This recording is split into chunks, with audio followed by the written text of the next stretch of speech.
All right. Welcome to another edition of Neo News Network. So let's just jump right into it. So the big story this week is this Trump unity ticket where he's bringing together people from all sides of the political spectrum into the Trump movement. I would say this began last week in earnest when Robert F. Kennedy Jr. dropped out of the presidential race and then immediately endorsed President Trump.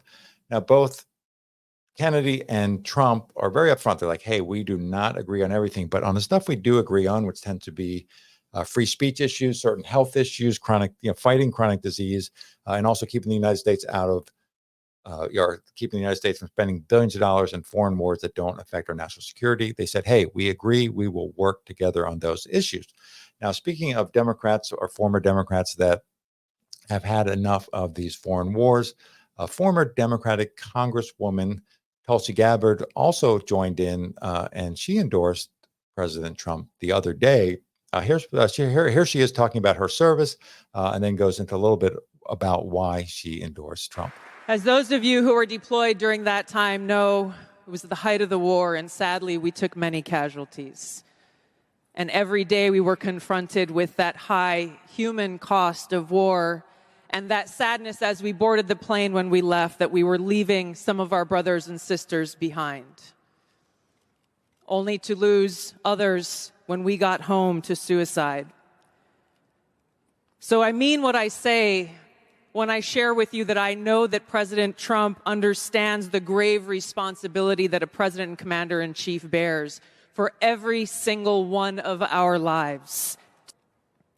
This is one of the main reasons why I'm committed to doing all that I can to send President Trump back to the White House where he can once again serve us as our commander-in-chief.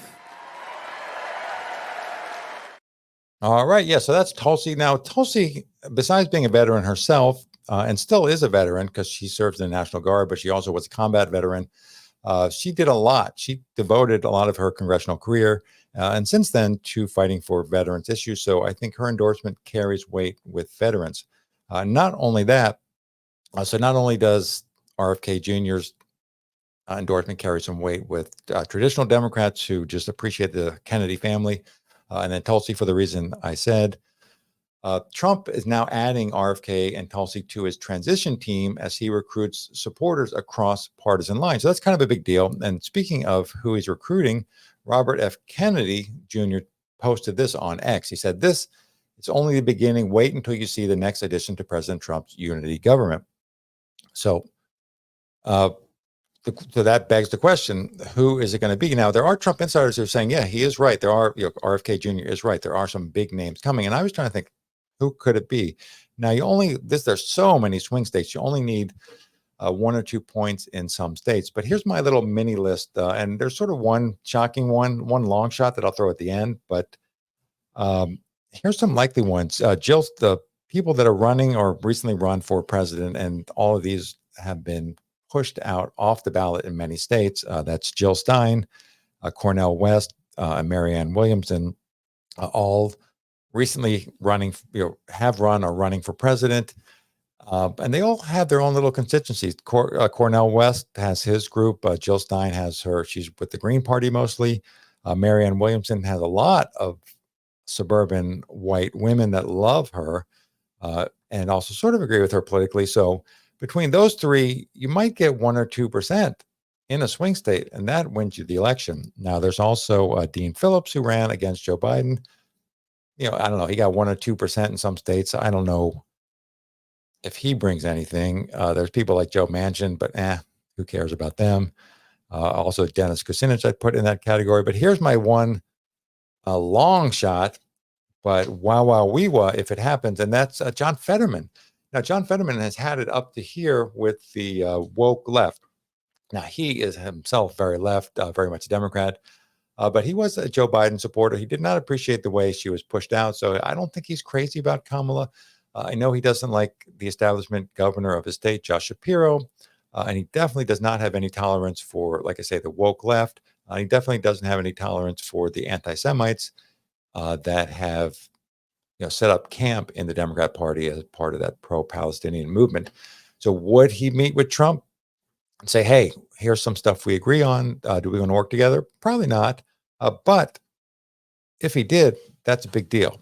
I mean, that's the election right there, just because he would bring, well, he certainly would bring Pennsylvania, and he'd also bring some other states. So and once again, I don't even agree with John Fetterman or a lot of these people on a lot of issues, but on the stuff we agree on, I will do it. Also, not for nothing, we are a super divided country. So this is how you do it. Oh my God, if Trump can do this, and this is also just this coalition government, this unity ticket, all of this stuff's a long shot.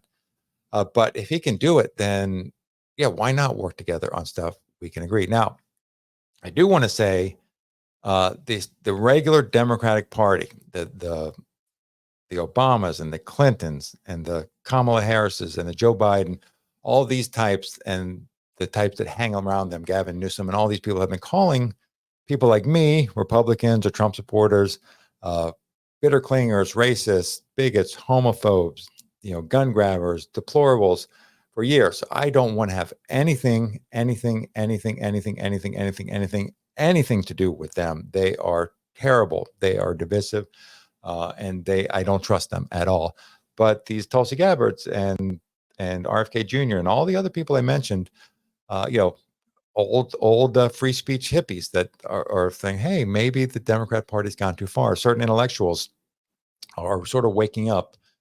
So to those people, yes, I am glad to work with you. And also, I would love it. I'm willing, to give in on some things, compromise with people I think that are fair-minded. So with that in mind, I just want to end with this little clip. This is Brett Weinstein. He's a former college professor, or I guess, not molecular, evolutionary biologist. He's considered the founder of the intellectual dark web. He has a podcast that millions and millions of people listen to. He's a really smart guy. He's a lifelong Democrat. He's been a vocal anti-Trumper for really since about 2015. But he's had a little bit of a shift. He was on the PBD podcast the other day, and here's what he had to say.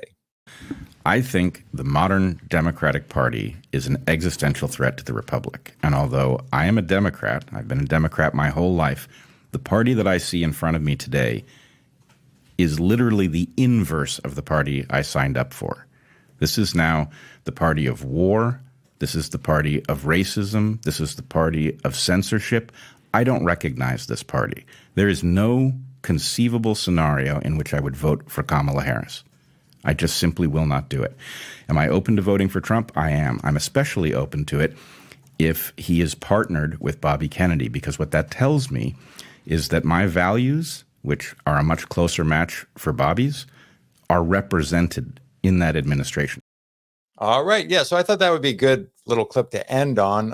And yeah, just to wrap up, tell me, what do you guys think? Who do you think will be or should be on this Trump unity ticket? And of course, please like, comment, and subscribe. This is Neil News Network. Good day.